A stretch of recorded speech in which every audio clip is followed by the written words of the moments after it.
वो तो नहीं जानता हूँ, लेकिन पीछे से भी चाकू चला, सामने से भी चाकू चला, यहाँ भी चाकू चला। ये सब हमको शंकराचार्य में डॉक्टर लोग देखने नहीं दिए। अच्छा। हाँ, वहाँ डॉक्टर घुसने नहीं दिए। देखने की क्या बात प्रशासन करता, क्योंकि प्रशासन पैसे पर बिका हुआ है। लगभग 4-5 लोग थे जो एक ही वक्त चाकू से गोद दिए थे, ताबड़तोड़ वार किए थे। शंकराचार्य हॉस्पिटल में लाने पर इलाज के दौरान उसकी मौत हो गई। भाईचारा संबंध में या यारी दोस्ती में बुलाने के बाद उसको किस प्रकार का मारा गया, कौन कौन मारा गया, कितने लोग थे और क्यों मारा गया है, ये मेरा मांग है।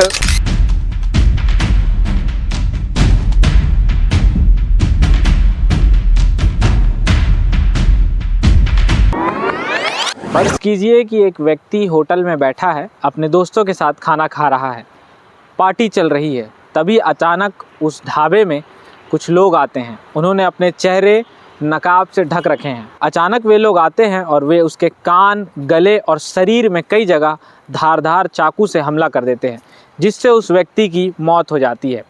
आपको लग रहा होगा मैं किसी फिल्म की कहानी सुना रहा हूँ, लेकिन ऐसा नहीं है। यह किसी फिल्म की कहानी नहीं है, यह हमारे दुर्ग जिले में जेवरा सिरसा थाना क्षेत्र के अंतर्गत घटी एक घटना है।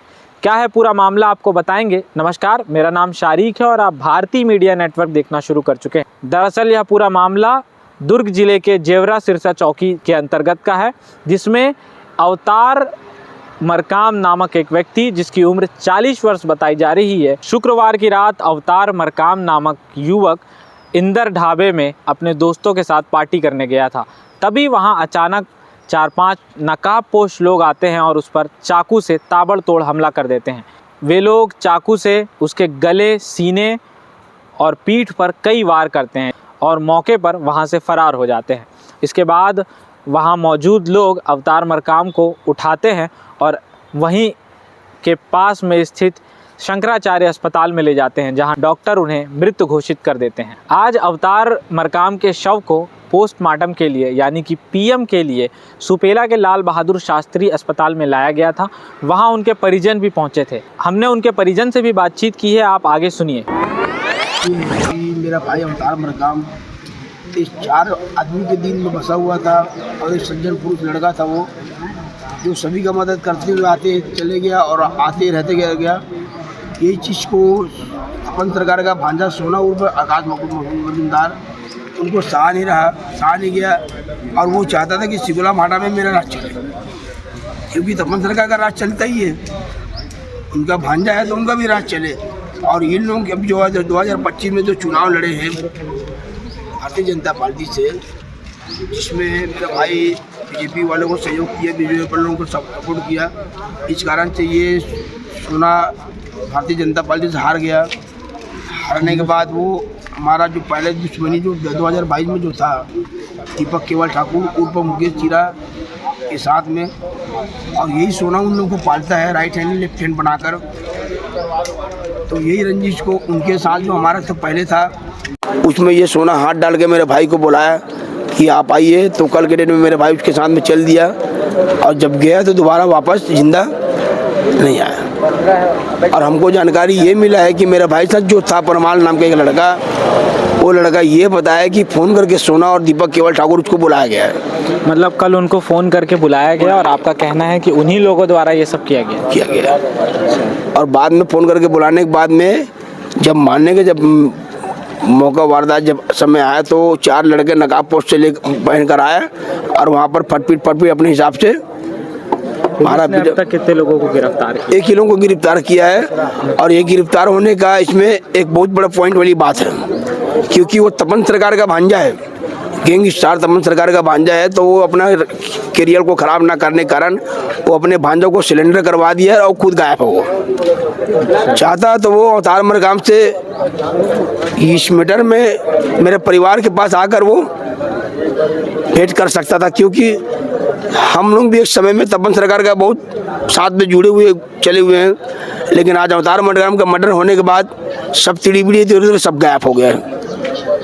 किस तरह की मांग है आपकी शासन से? मेरे इस तरह की मांग है कि जो मेरे भाई को जैसे बुलाया है भाईचारा संबंध में या यारी दोस्ती में बुलाने के बाद उसको किस प्रकार का मारा गया, कौन कौन मारा गया, कितने लोग थे और क्यों मारा गया है, ये मेरा मांग है और मैं जानना चाहता हूँ कि इसकी वजह क्या है। भैया आप बताइए क्या क्या कुछ मामला था, क्या हुआ? मामला कुछ नहीं है, मामला ये है कि पहले आप अपने बारे में बताइए। हाँ, मैं उनका फूफा जी हूँ। अवतार मांगम मेरा भतीजा है, मैं उनका फूफा जी लगता हूँ। मेरा घर उनके घर से जुड़ा हुआ है, ठीक है ना।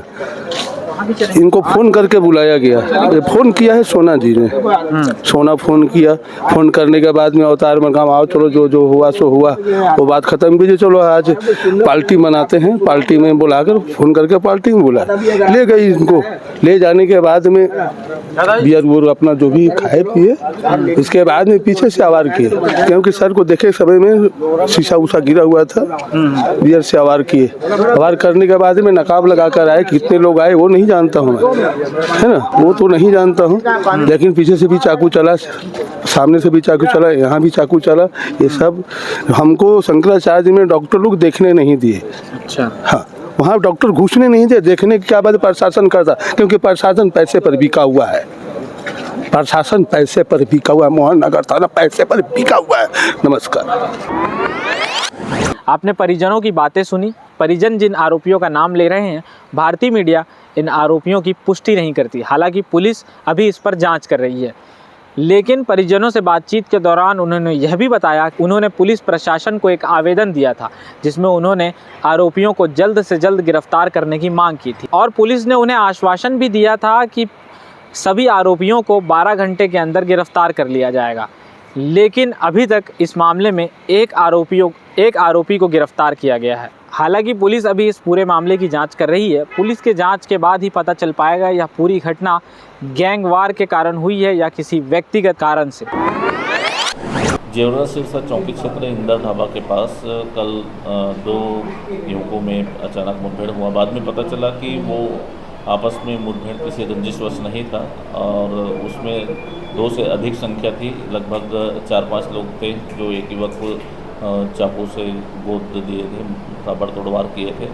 शंकराचार्य हॉस्पिटल में लाने पर इलाज के दौरान उसकी मौत हो गई। 2 संदेही आरोपियों को हिरासत में लिया गया है, अन्य की पता तलाश की जा रही है। जल्द ही आरोपी पकड़े जाएंगे। दुर्ग जिले में किसी ढाबे के अंदर बैठकर खुलेआम किसी व्यक्ति को चाकू से हमला करके मार देना, आपको क्या लगता है अपराधियों को इस तरह के कृत्य करने की हिम्मत कहाँ से मिलती है? क्या अपराधियों के भीतर से शासन प्रशासन का खौफ बिल्कुल ख़त्म हो चुका है? आप इस पूरे मामले पर क्या सोचते हैं? अपनी राय कमेंट बॉक्स में ज़रूर दें।